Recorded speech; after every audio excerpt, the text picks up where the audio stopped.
I mean, All right, thanks for coming out, everyone. I'm gonna go ahead and get started.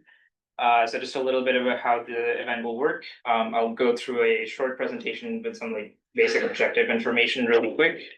Then we'll take a short break to have pizza, and then we'll switch to the panel portion of it, where you can have a bunch of upper years here. You're welcome to ask any questions you have, and then we have a couple of questions prepared as well. So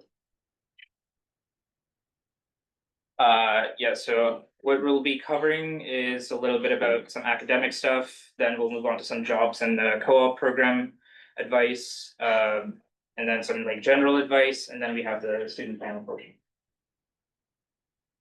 So first up is academics, just some objective information that people should be aware of, just because it makes your life easier.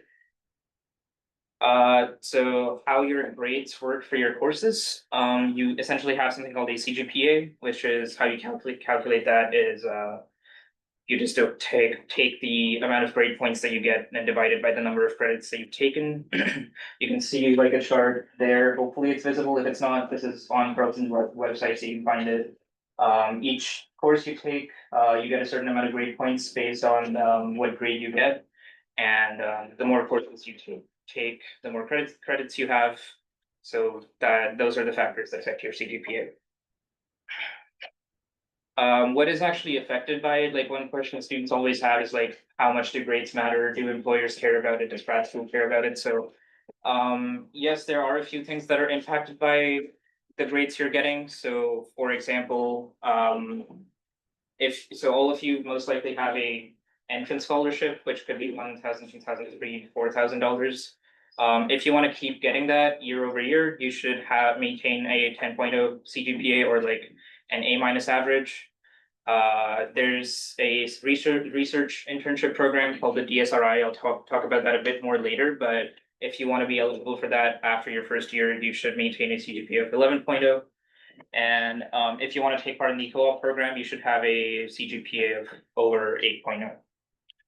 And then there are some courses that require you to have like a minimum grade in them as well. So one example is Comp 1406. If you want to take any of the second year comp courses, then you need to have at least a C- in that course by the time you're done.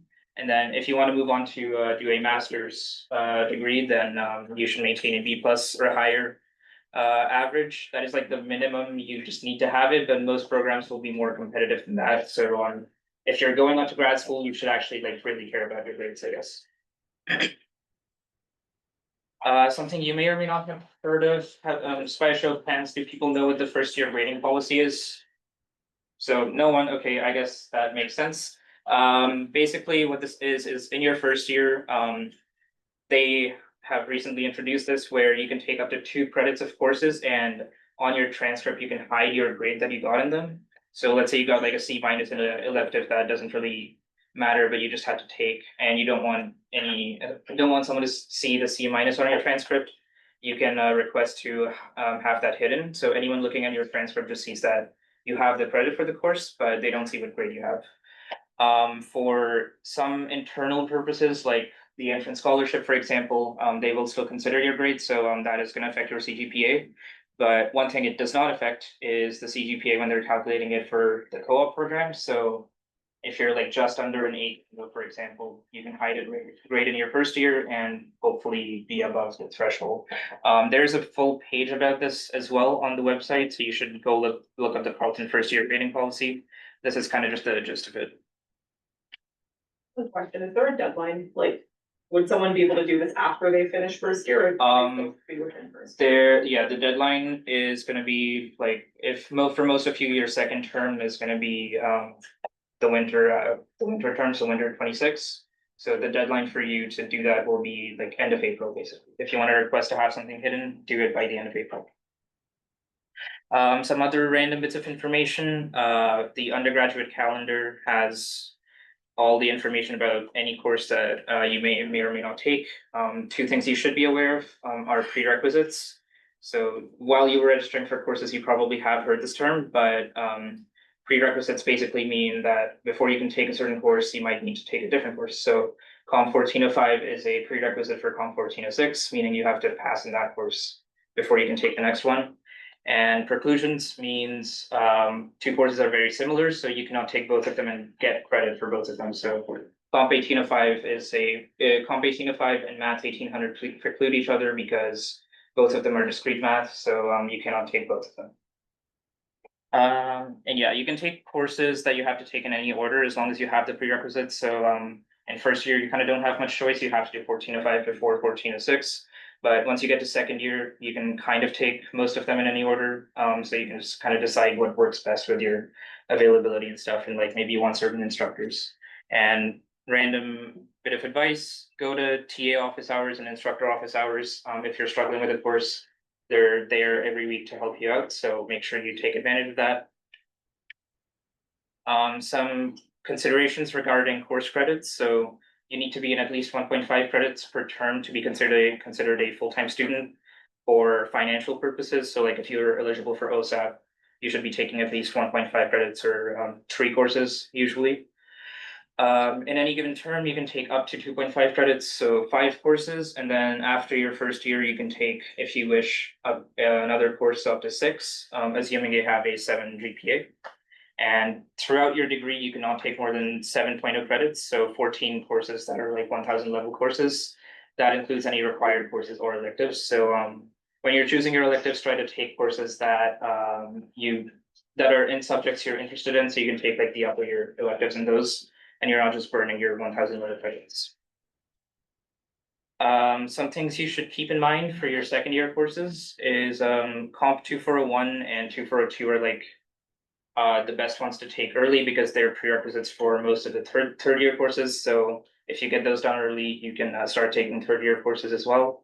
Something people like to do is take those courses in the summer, assuming they're offered, they usually are. And that lets you take some third year courses in your second year. You need to finish Comp 2404 before your first co-op work term if you're in the co-op program. So usually what most people will do is take Comp 2401 in the fall of second year and 2404 in the winter of second year before their first summer work term. But you can move that back, so you can do 2401 in the summer, 2404 in the fall, but you cannot push 2404 forward. And Comp 2804 and Stat 2507 have like a pretty decent overlap in content, so taking either one before the other will be beneficial for the other course, and maybe take both of them together. So you could take both of them together. I personally took Stat 2507 first, and I found that helped me out a lot with Comp 2804, so keep that in mind. If just out of curiosity, is anyone here in the cybersecurity program? Well, 2 people, okay. So a couple of pieces of information might not be super relevant to you. I'll try to point that out when that happens, but for the people in the computer science program, you've probably looked at the different streams that exist. I know that's here. I will try to speed through this presentation as soon as possible so we can take a break. Yeah, I'm not going to talk too much about these. The only thing I want to point out is you can only be in one stream at a time.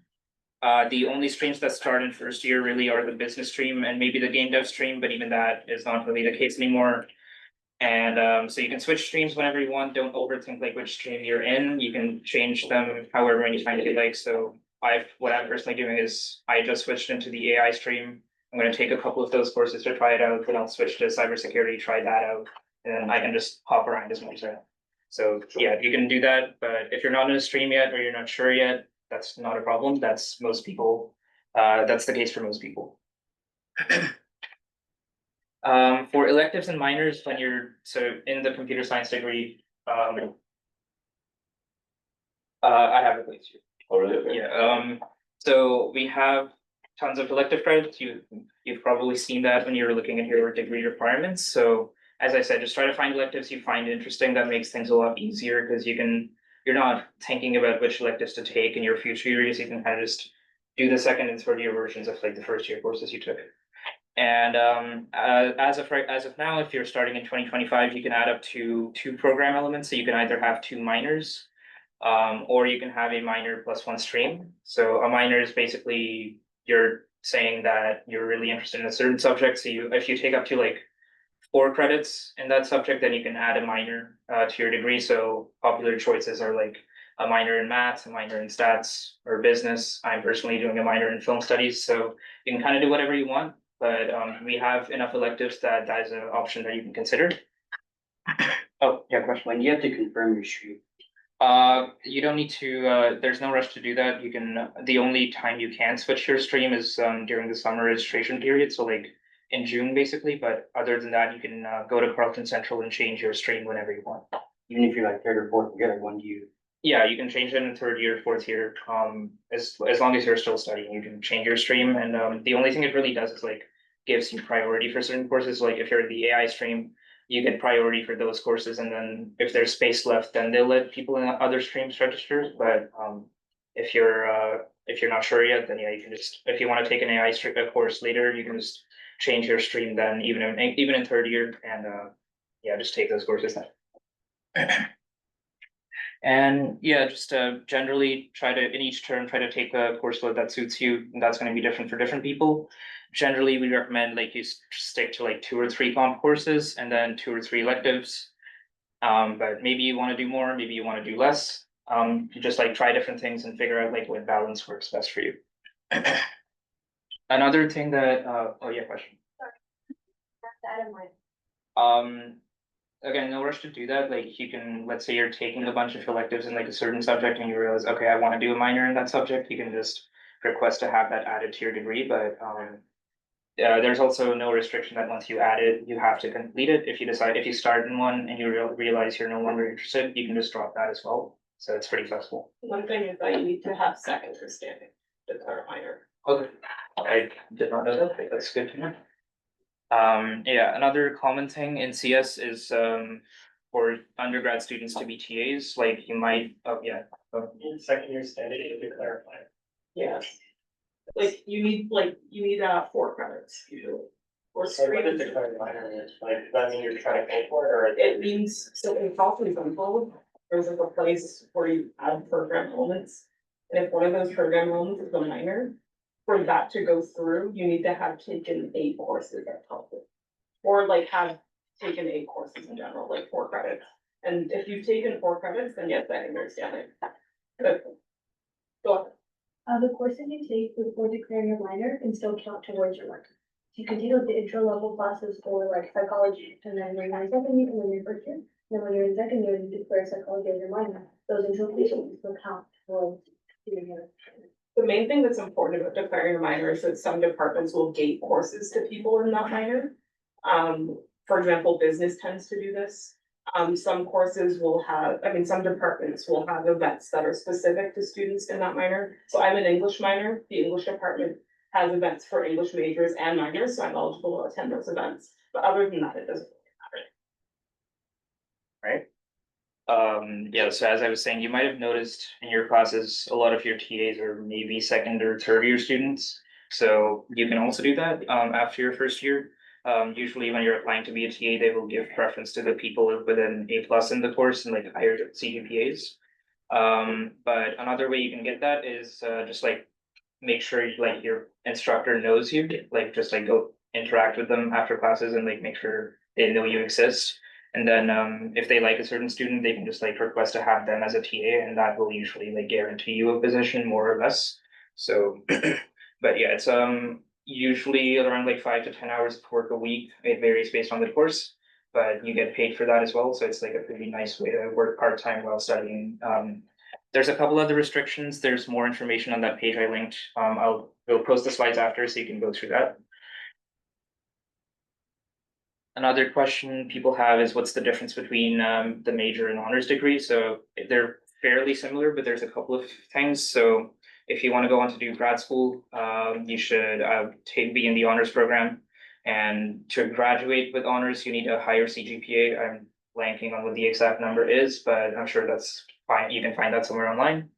The one course you don't have to take in the major degree is Comp 3 to 4, which is continuation of like the discrete structures series. But you do have to take that in honors. And then if you're in the honors degree, you have the option of doing a honors project or honors thesis, but we don't have the requirement to do those anymore. So that's up to you, but those are the only differences. And you can start out in honors and drop to a major later on if you want to do that. One thing you all should know exists is the academic audit. By a show of hands, has anyone already like run an audit and knows what it is? A few people, okay, that's good. But yeah, that is basically like the one place where you can see every bit of information about your degree. So what your year standing is, your CGPA, what courses you need to be taking, your major requirements, minor requirements, all of those things listed there. But yeah, go to Carleton Central, there's a academic audit tab, so you should run that, see what it looks like. And then there's support pages available to help you like understand what it is. You can go talk to an academic advisor if you don't understand something, but yeah, that's a pretty good tool to start using early. All right, next up, we'll move to the job and co-op portion.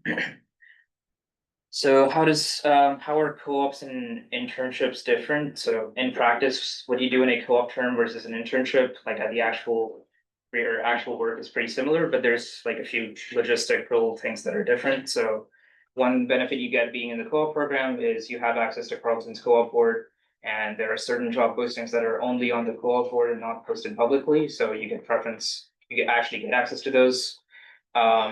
In the benefit for institutions to hire co-op students versus just a general intern is that they get a tax break. So that's a slight financial benefit for them. So certain companies may prioritize hiring like people in a co-op program over like just a general intern. And if you're on a co-op term, then you maintain your status as a full-time student. So if you have OSAP, then that's a consideration for you. But that does not like being in co-op has certain benefits, but it doesn't mean that if you're not in the co-op program, you cannot get internships. One of our panelists is not in the co-op program, but has done a lot of them, so we'll talk a bit more about that later. How do you actually join the co-op program? So at the end of your first year, you should have a CGPA of 8.0, both the overall and major CGPA, and you need to maintain that throughout your degree. And yeah, you need to have completed Co-op 1000 and Comp 2404 before you start your first work term. And you need to have completed 5 credits in your first year. So before fall of second year, so fall of first year, winter of second year, and optionally the summer after that, you can in those 3 terms, you should get up to 5 credits completed. So this is what sort of the general co-op work study sequence looks like. I just took the one for like the general BCS. If you're in like a specific stream or if you're in the cybersecurity program, it could be different for you. And you can request to change it. You can request to change your pattern as well. I'm already off of this pattern. I'm doing something different. But yeah, a bit about how it generally works. So in your second year, the fall term, you're going to take the Co-op 1000 course, which is basically pretty simple. Just tells you how to make a resume, a cover letter, and a bit of other information about like working, I guess. If you're in CS, that course is not going to be all of the information in it is not going to be super relevant to you. There's some other bits of information you should seek out yourself. For example, the resume it has you make is not the best format if you're applying to tech jobs. That's one example, but you'll figure that out when you get there. In the winter of your second year, you'll actually start looking for your first internship that you can do in the summer. So yeah, that's just going to be a job search term along with studying normally. And then hopefully if you find something, you'll be doing your first work term in the summer after second year. After that, if you maybe decide you want to go back to studying in the fall and fall of third year and work in the winter instead, you can just tell them that's what you want to do, and they will just change it for you. Or maybe you don't find a summer placement, so you can just either keep studying in the summer or take a term off, and then you can work in your fall of third year. So it's pretty flexible, but that's a bit about how it works generally. Where do you actually find positions to apply for? The Carleton Co-op board if you're in the co-op program, and then any job search websites like LinkedIn, Indeed, just Google in general, and all of those. So, and outside of like just applying to positions through postings on there, that's what every single person does. So to stand out a little bit, you should take advantage of any career events happening.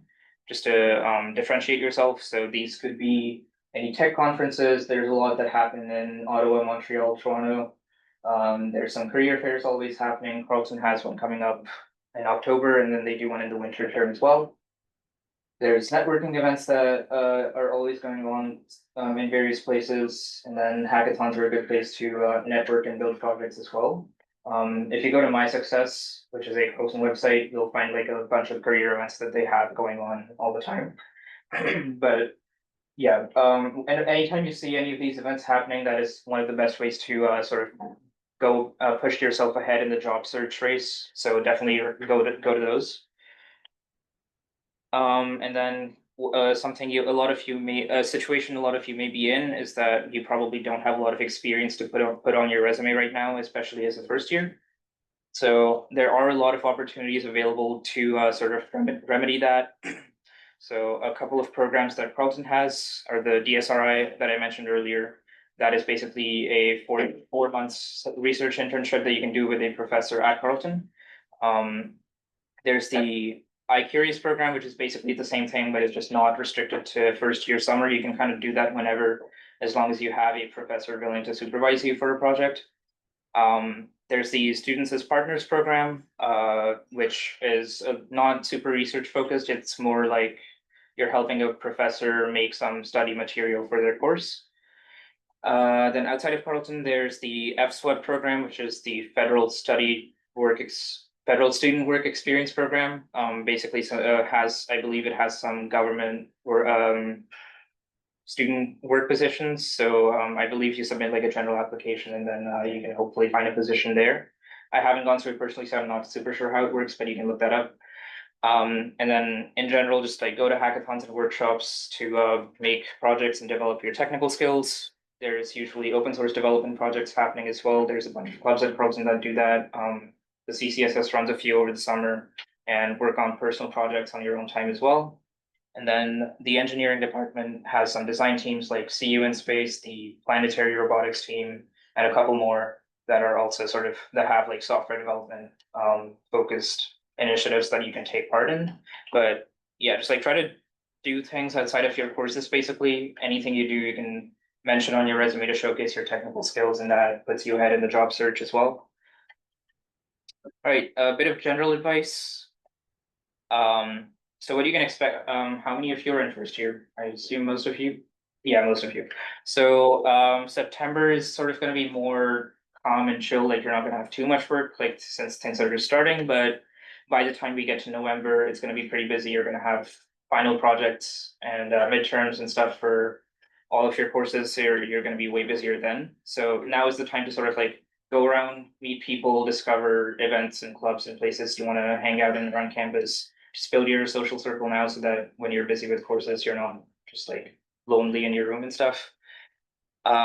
Also in first year, your course load is most likely going to be lighter than upper years. The second year tends to be the busiest because if you look at the calendar, in first year, you only have 3 required courses, or I guess 5 required courses you're taking, 3 comp courses, and then in second year, you have up to 6 comp courses that you're taking, so it just doubles in how heavy it is. So yeah, again, first year, you're gonna have more time to work on projects now, develop your technical skills, do stuff outside of class, so that in second year, when you're busy with classes and searching for jobs, you already kind of have a basis to mention on your resume and find internships. And sort of building on that, if you get good grades right now, you have a bit more wiggle room later. So first year courses are easier, so try to do better in them. But then by the time you get to third and fourth year, if you have a few B's and C's in courses, then your CGPA is not going to be impacted as much. But if your CGPA is already low, then it's harder to bring it up in future years. And out of all the courses you're taking right now, Comp 1805 is one of the harder ones. So especially for that one, try to take it with try to make friends in that class so that you can sort of work on problems together and just help each other through the course, hold each other accountable, and make sure you go to office hours and seek out other sources for that. Other things that you should keep in mind just to make the most of your time in university is so classes are like sort of the baseline expectation. Yes, you should go to class, get good grades, but that's like what everyone is doing. So one thing you should definitely focus on is go meet upper year students in your program, outside of your program, anywhere, because they have gone through the things you are going to be going through soon, so they will have advice for you, no matter what you're looking for. And same thing with professors. We mentioned a lot of like research and opportunities that you have at Carleton, but one thing you need for that is a professor willing to supervise you.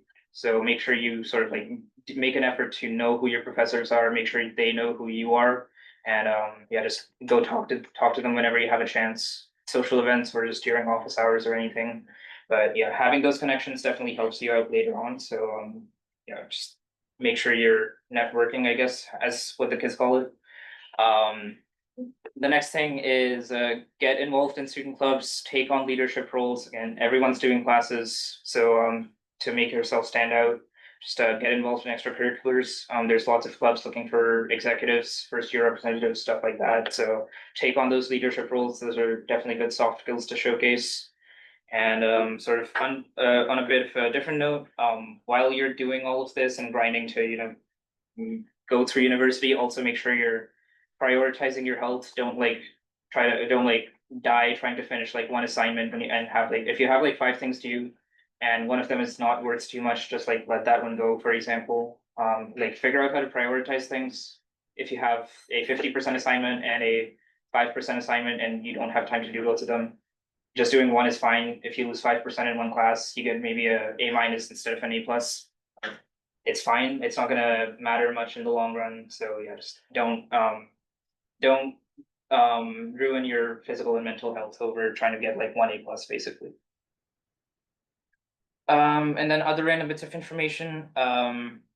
If you're living off campus, how many people are off campus? Okay, quite a few. So something you can do if you haven't already is rent a walk around campus. You've seen them all around. But yeah, especially in the winter, you can store your like winter jacket, your boots. If you have snacks you want to keep for in between classes. If you go to the gym on a regular basis, you can just store a bunch of things in there. So definitely useful to have. Try to find some productivity tools. It could be anything. Maybe use Notion, Google Calendar, or those other ones. I'm forgetting what they're called. But yeah, just find one that you like, stick to using them throughout your time here. Something you should definitely do is like put all of your course deadlines into your into like a one calendar, so you have one place where you can see all of them and you don't miss any tests or midterms or assignments. Like Brightspace has different UI, like different instructors do things differently in terms of like communicating deadlines. So just make sure you're on top of stuff yourself, so you don't miss anything. I have definitely missed a midterm because I straight up did not know it was happening the day after. Don't be like me, don't make that mistake. Have all of your deadlines written out in advance. Some general study tips, try to take courses with friends. Like suffering through something with people is definitely easier than working on something by yourself. Keep up with the content. It's not like high school. Your instructors aren't going to supervise you as much. So it's your responsibility to make sure you get something in on time and you like study enough for an exam. If you fail a course, then you fail a course and no one really is gonna, people aren't gonna supervise you as much, I guess is my point. And yeah, just make sure you're not like studying everything last minute for an exam. Like keep up with the course content, whether it's online or in person. Review the content regularly so you're not cramming everything the night before the exam. But those are general study tips. I'm sure you've heard all of that before. On the note of getting involved, taking on leadership roles, we have a tech club expo happening later today at 6. If you want to discover some of the tech clubs that exist on campus, all of the different ways you can get involved with those, I recommend coming out to that. We have representatives from each club coming out, so you can talk to them for as long as you want and learn more about what they do. All right, we'll take a break here. To have pizza, and then we can move on to the student panel for the next 30 minutes. So, but if anyone has any questions while we're eating pizza, that you can ask.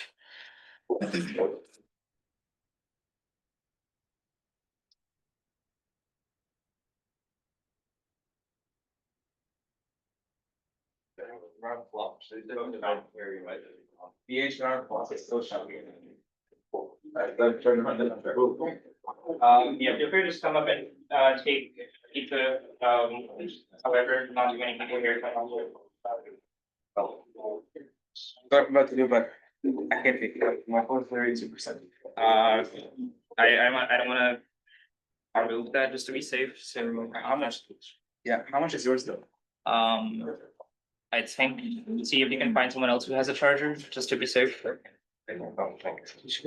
at Carleton. I've seen that.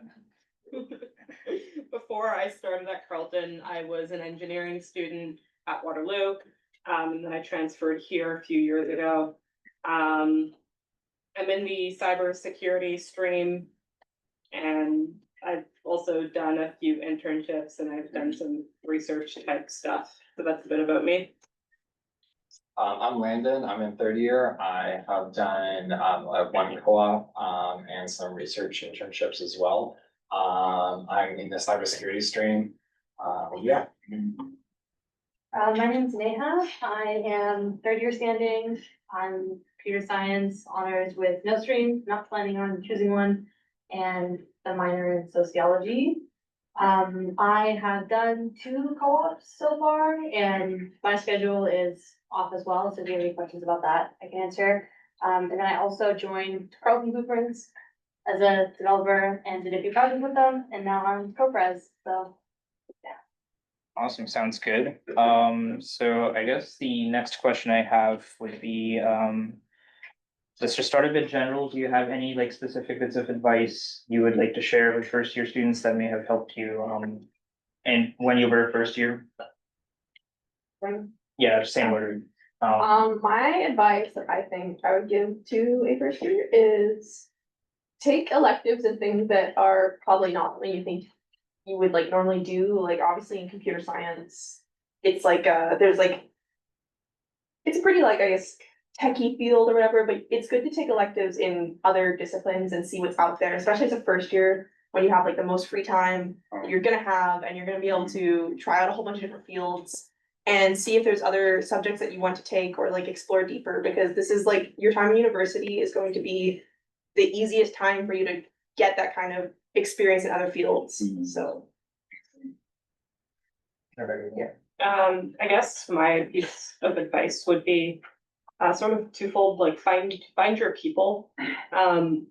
Who your people are may change over the course of your time in university.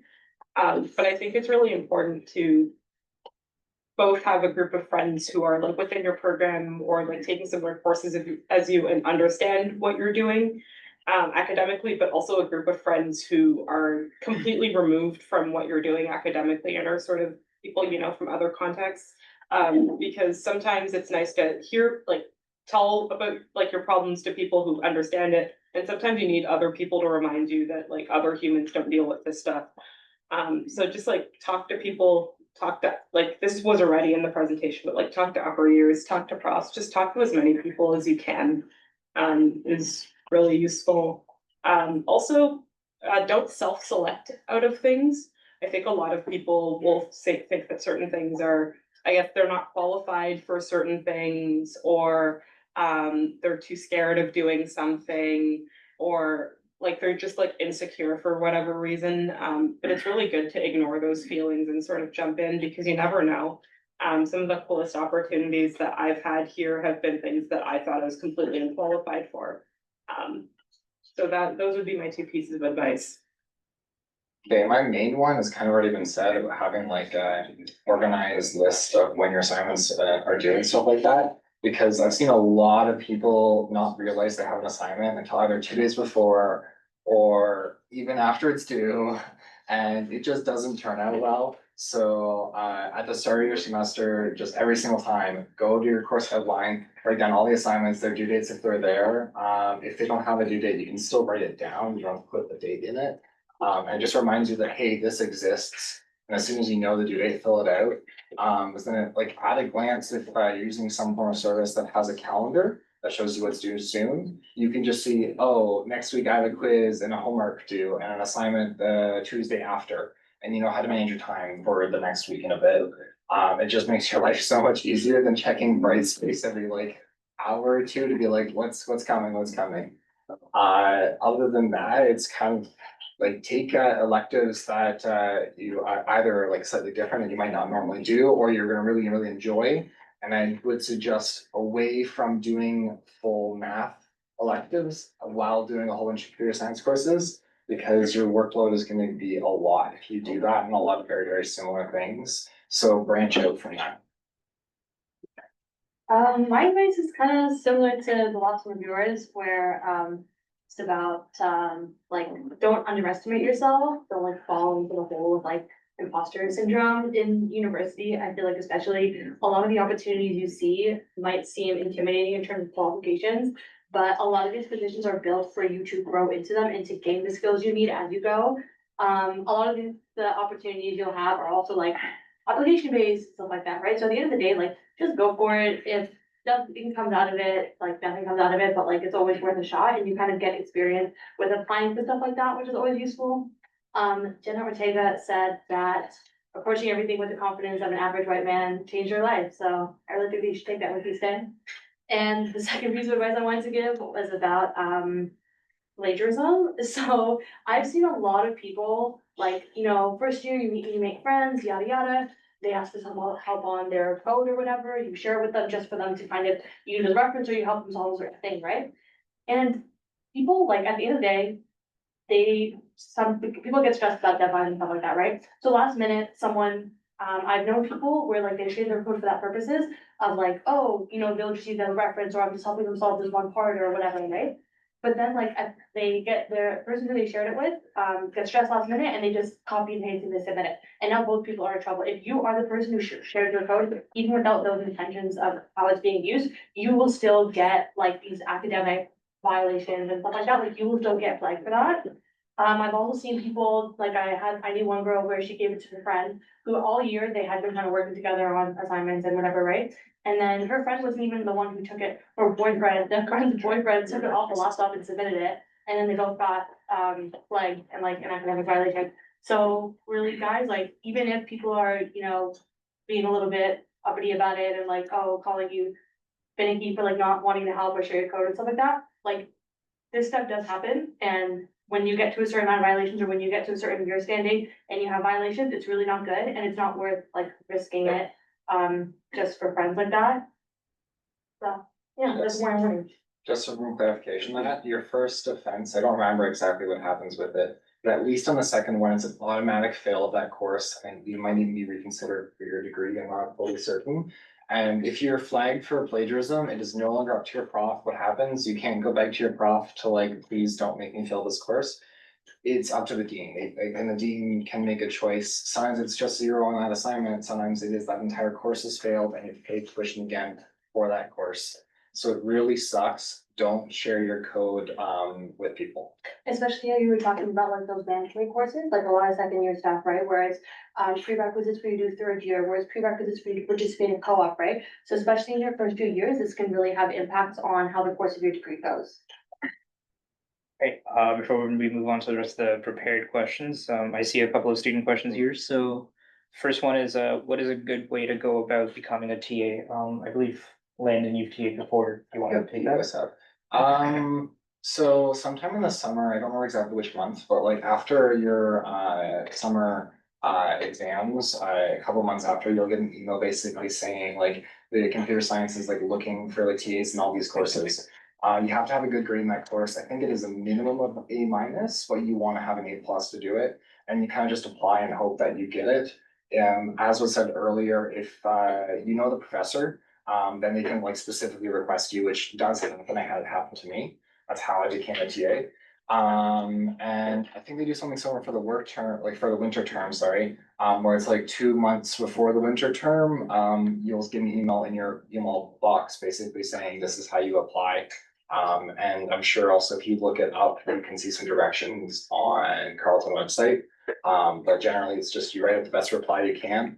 Hopefully you know the prof. If you do, maybe you can tell them, hey, I applied to be a TA for your course. Maybe you recommend me, but other than that, there's not much you can do. Another thing is you typically have to be a full-time student to Yeah. be a TA, except for in the summer. In the summer, you need to be registered in a course. You can't TA while you're not taking any courses. So just be aware of that. You won't be able to apply until you've registered in courses.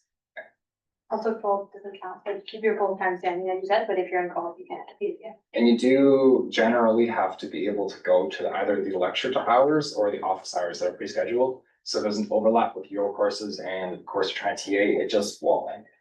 So pay attention to that.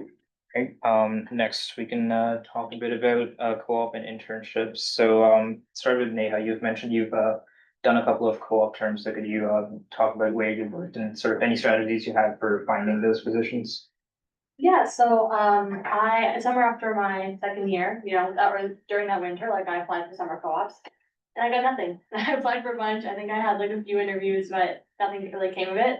And then I just applied to change my schedule and I did a co-op in winter that I ended up getting. So, like, at the end of the day, like, I know within the 4 years, things like one semester kind of impacting the course of, your whole degree can feel like a lot. But at the end of the day, it's like 4 months out of your whole life, right? So don't get too caught up in the schedules of it all, because at the end of the day, like, your degree is your path and it really isn't going to make a big, like, deep dark mark on your life if things don't go according to how you envision it. I did a co-op in this past winter, 4 months at Calian as a UI developer. And then after that, in the summer, this past summer for 4 months, I did a co-op at Ford as a test automation developer. And even now, like, I'm applying for ones in the winter. So that's kind of a little bit about that. I don't think I know a single person that is on the scheduled co-op per term, like versus school order. I don't know anybody. So it happens and your summer, your second year, when people are trying to get co-op terms is generally the most competitive. It's kind of hard to get one. So don't feel stressed if you don't. And sort of building off that, Bronte, you've been getting internships outside of the co-op program, so can you talk about where you've worked and how you got those positions? Yeah, so I'm not in the co-op program, partly because I did that first degree, which caused some year standing issues. And there's like some general benefits and drawbacks to either being in the co-op program or not being in the co-op program. Being outside of the co-op program means that it's a little bit harder sometimes to get your first internship. So I did my first one at Kinaxis, and I got that by attending a CCFS event where they had Kinaxis recruiters come in and give like a talk and you could network with them afterwards. And like, I think in a co-op program, like, networking is still super valuable regardless of if you try and do one outside or inside of the program. But the first one, if you're in the co-op program, you definitely have a little bit of an advantage to getting them because they're more subsidized. So companies are more likely to take you even if you have like, maybe your resume doesn't have any of the buzzwords that someone else might have, and it can be a little bit of an advantage to being co-op that way. The second one I got was at Sienna, and I got that one through messaging a manager who had posted on LinkedIn about the posting. And basically sent him a little DM and like my resume and then applied to the posting and got an interview that way. And after that, I kind of just been applying, and the place I'm currently working is OnePassword, and I did that just by cold applying. So like different strategies for like where you are in your career can work differently.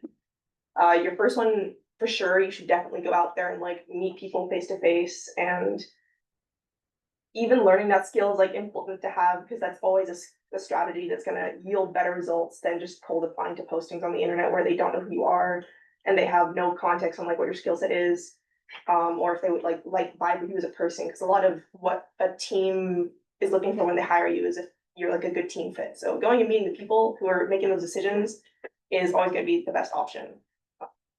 That kind of. Especially on the part of like, going to the events like career fairs and stuff like that. Personally, like, I went to a lot in my first and like a little bit of my second year. And career wise, that's not how I got any of my co-op placements, but I still think it was a really, really good experience and it helped me eventually get my co-op placements because practicing talking to people in that kind of setting, for me, it really helped one when like you have to do that in the future. So like when you're doing other kind of career networking events and being able to hold conversations and it's also like a little bit stressful, so it kind of helps you get over your nerves in that way. And then those same skills also apply when you're doing interviews, right? Because it's a similar context that you are talking to someone in. And for me, it just helped me kind of end up being a little bit more relaxed and less nervous. So I would recommend going to them, even if you feel like nothing could come out of it career-wise. A lot of soft skills to do that. You also meet a lot of people like in the lineups to your, like while you're waiting for the recruiter, because career fairs always have like these long lineups to get to like talk to the recruiter for 30 seconds. And sometimes those can be like nice connections to make too, because you'll see like what other people who are doing the same thing as you are doing with their resume, or like how they're approaching the conversations, and even that is like a good learning experience, and you can sort of gauge your standing and behavior when you're doing that, so. Yeah, I even went to a, like a networking event that was not, like university based, just like one of the Canada ones. And like, I met a lot of people who weren't even like in school, which was really cool, because you can kind of meet people who were, they're like looking for full-time jobs, right? So seeing a little bit about their career paths was just interesting perspective to gain as a student. Landon, you also worked at Connexus. Do you want to talk about how you got that position, since that's a bit different? Yeah, so I got a position at Connexus as well. It was through a connection that was at Connexus previously. And they were looking for somebody to fill up a co-op testing developer position. So I heard about the job position and applied, and I got interviewed based on that connection. And then got hired after that. I just came off of it at the end of the summer term. So sometimes having friends that are good at their jobs and to give you references is quite beneficial as well. Right, yeah, the next question I see here, someone asked, does anyone have tips to get research internship opportunities? So Rebecca, you've done a few, and Landon as well. But, so Rebecca, do you want to start? Sure, so research internships are kind of like a different ball game. The main thing is that professors really care about academics. In the professional world, people don't really care as much about academics. No one has ever asked me about my grades in a job interview. If you're looking to do research, they will ask you about your grades. Well, they won't ask you, but they might ask for your transcript. Funding is usually an issue, so there's DSRI, which Jack talked a bit about in the presentation. For DSRI, you need to have an 11.0 GPA in your first semester, first year to qualify.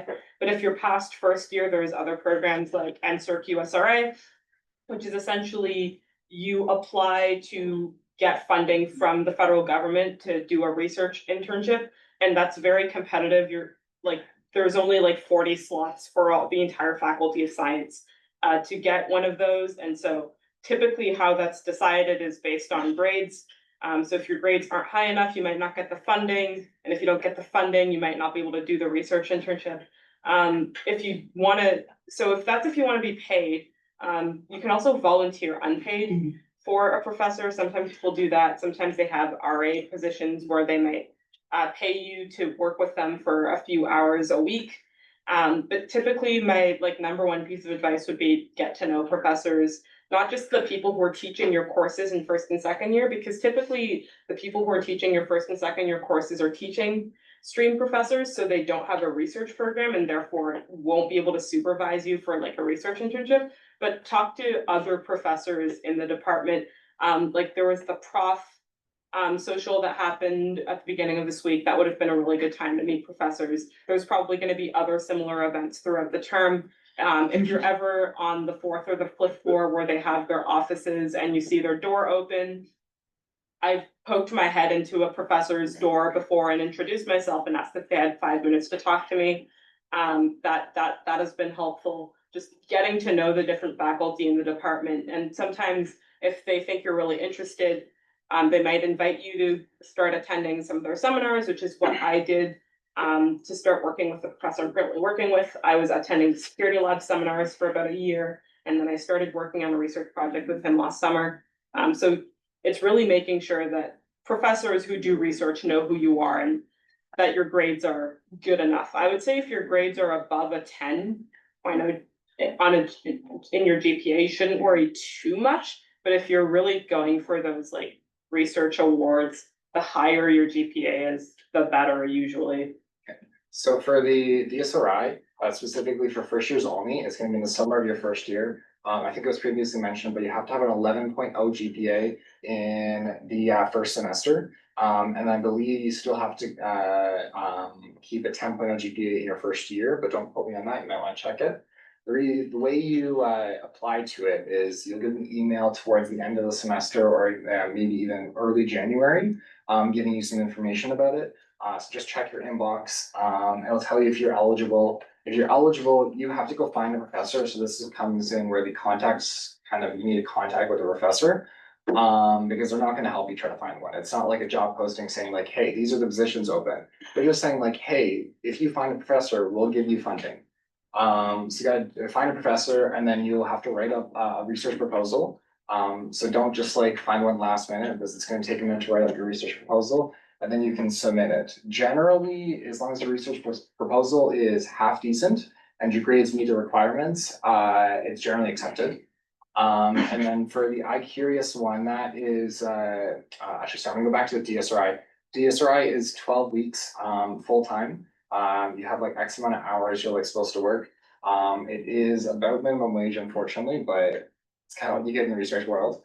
And then, that is for the summer. So it's gonna be 3 months in the summer that you can do it. You can kind of shift the weeks around depending on when your prof is, in the office and stuff like that. Then the iCurious one is one that will run over the school semester. So I believe you might even need to be in school to do it, but I'm not I think certain. you need to be. Yeah, and you're allocated 150 hours of paid time, and then that is either gonna be either one semester or for the full year. So you can do it over a full year, but it's still only 150 hours, which is not that much per week. So it can be a bit tight on trying to get something out of it, and you do have to do a capstone project at the end of that to basically get paid.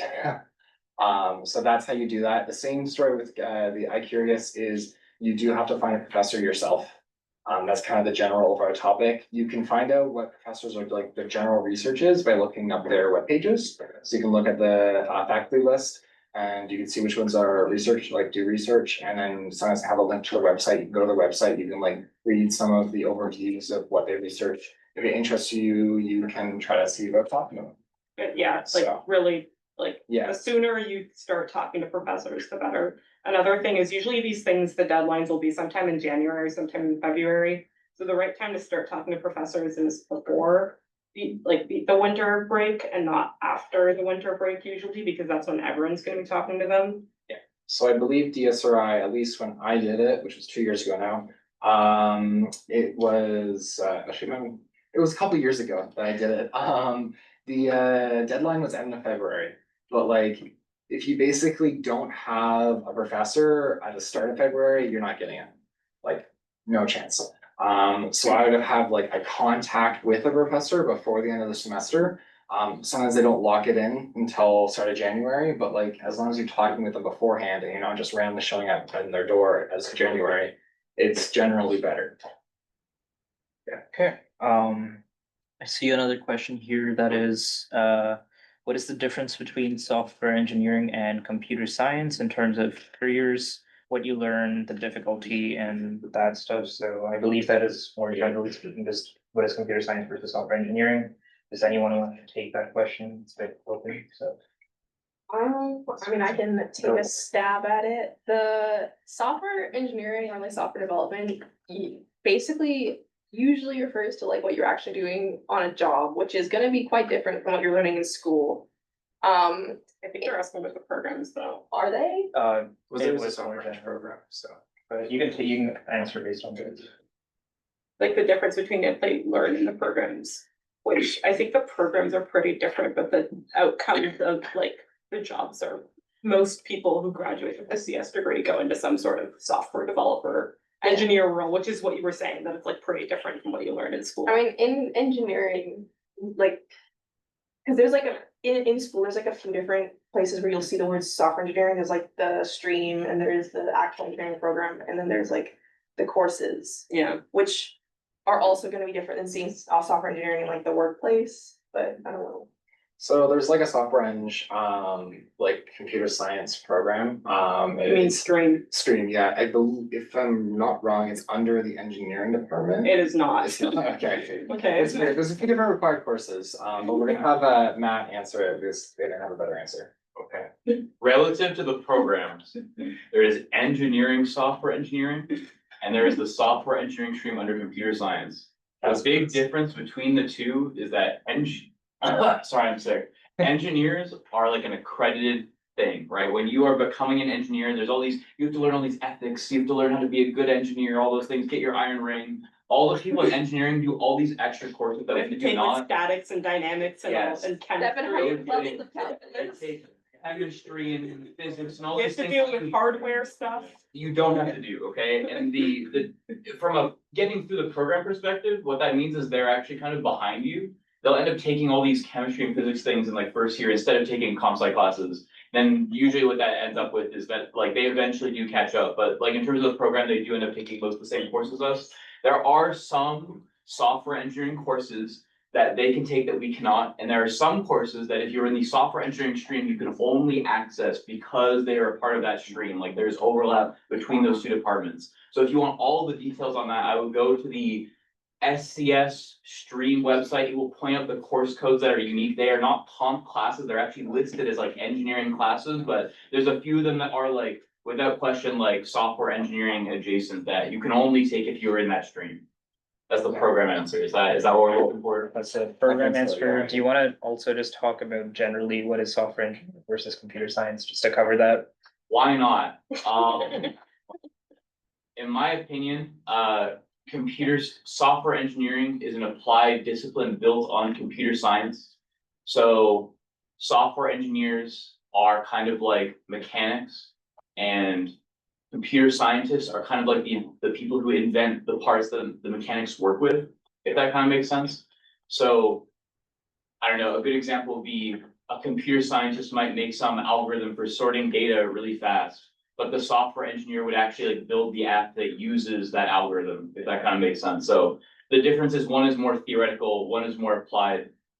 In terms of the confusion this creates in like the job market, if you were to look at like job postings, you won't see that many job postings for like a computer scientist per se. That's because a lot of the applied jobs in industry are looking for that applied skill set. That's kind of like the difference between what we're doing in school versus like what the industry expectation is, if that kind of makes sense. So there's sort of like different disciplines. I've given the example before of like, you could compare it to the difference between physics and math. So like a mathematician does not know all of the stuff needed to build a fully working bridge. I wouldn't trust someone who only knows how to do math proofs to, build a bridge that, takes into account like air resistance, all the fancy earthquake stuff and all that jazz, if that kind of makes sense. So they're kind of different things, but one is built on the other. Does that answer your question? I believe that does. Cool. We are nearing the end of time, so I'll move on to the last couple, but so another sort of open to anyone, but what have you done outside of your classes in university? Maybe it's you've been involved with the club, maybe just going to events or stuff like that, that has helped you find internships or just benefited you overall during your time at university, and Neha, you can start talking about Blueprint a bit and any other stuff. So like I think the thing that's influenced like my skill set beyond like academics and formal co-ops really is Blueprint, which I'll give a quick rundown. Basically, a club at Carleton. It's like a branch of Blueprint, like the Blueprint exists at other universities, and so Carleton Blueprint is the branch at this university. And essentially, the mission is tech for social good. And so we partner with nonprofit organizations to build technical solutions, often building web applications, with a group of volunteer student developers. We have to have applications open now, so shout out to that.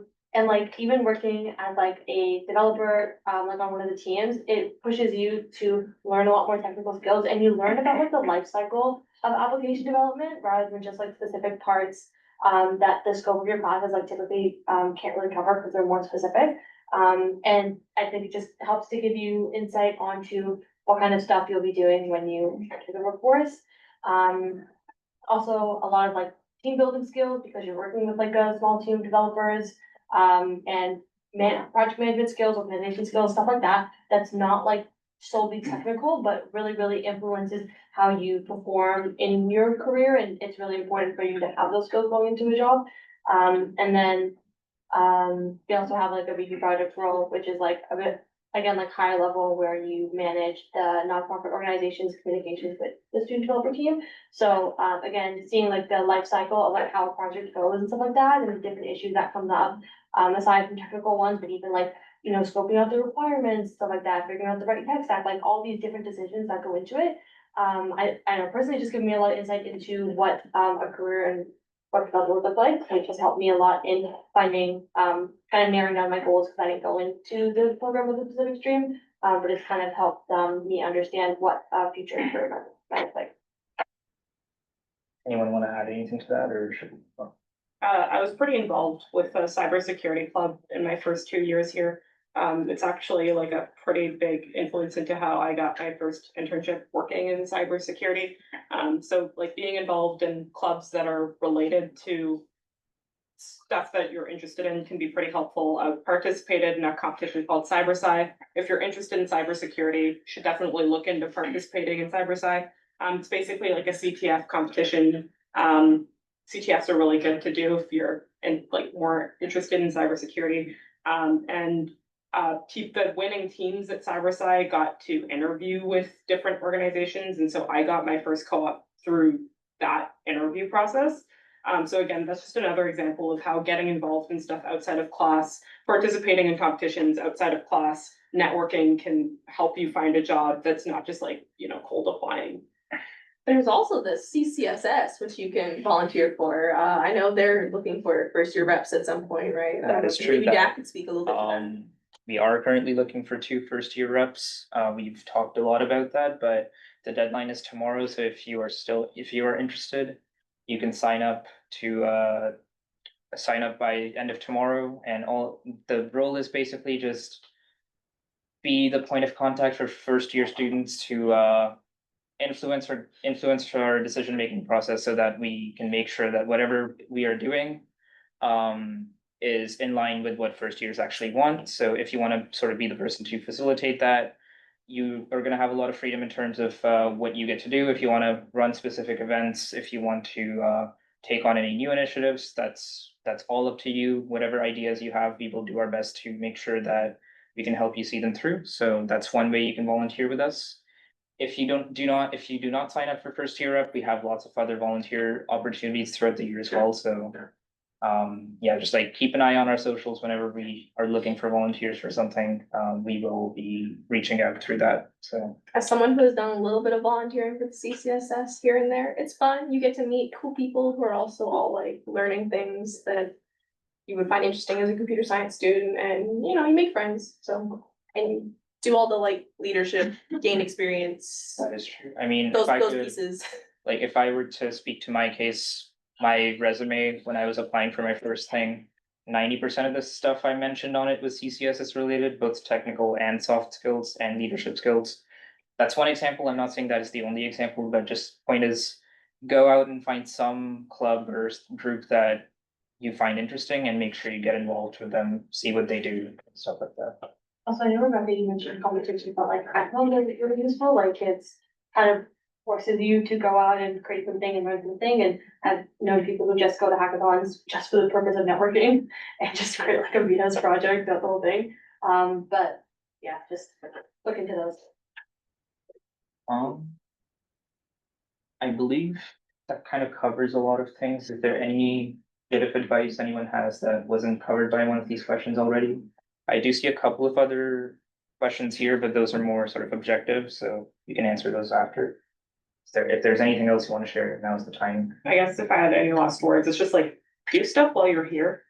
I think a lot of people who graduate and feel dissatisfied with their student experience sort of either have a few misconceptions. One is that because they have a degree, they're gonna get a job. Maybe that was true a few years ago. It's definitely not true now. Hiring is very skills based. And so to get hired, you need to demonstrate that you have skills somehow. And yes, that might involve doing stuff outside of class, building a portfolio of projects, like being able to show that you have skills. And yes, that is maybe more work than you thought it was going to be, but if you don't want to do that, no one really owes you a job. So you kind of have to put in the effort to show that. And that's actually pretty true for anything in life. I would say like my biggest sort of life advice that I've learned from being a university student is that you kind of need to be proactive. If you want opportunities, you have to go look for them. If you want people to help you, you need to ask them to help you. If you want people to do things for you, you need to ask them to do things for you, and you might have to remind them. So just, go out and do stuff and don't just like wait for stuff to happen to you because it probably won't. As someone who has graduated a undergrad degree, I second going out and doing things, because another thing to consider is that once you graduate, it's a lot harder to meet people organically. So like, while you're here, you should just do everything you can to make as many friends as you can. Don't be shy or anything, because like, worst case scenario, all your classes are only one semester long. You can reset your social group every 4 months if you want to, and make new friends and have an infinitely expanding friend group. And once you graduate, it's a lot harder to like be around people from different disciplines or same discipline, like, so. People in other departments. It's a good idea. Yeah, It's a really good idea. It gives you a different perspective on stuff. So don't just make friends with computer science students, make friends with people outside of, maybe even the sciences, there's something else if you want. But yeah, Right, I know it's close to 4. I know some panelists have to get to their class. If you need to leave, thank you for coming out. Can we get a round of applause for all the panelists? All right, I do see a couple of questions here. I will answer those really quick. One question is, what is a good tech stack to have or learn when looking for co-op? It's kind of, there's no good answer to that, just like figure out what positions you're going for, look at job postings for those. Maybe you want to become a web developer. Go look at what web development positions are going for, learn that, and if you're kind of just looking for everything, just again, best way to do it is like go look at job postings, see what they're asking for, and do that. And yeah, but let's get really fun. Yeah, we can just. If you still have a question that wasn't Yeah. answered, just come on up instead of us talking while everyone's leaving. Just come on up and ask us. Stick around. yeah, I can be here for. Projector off. But projector off, kind of blinding. Don't record.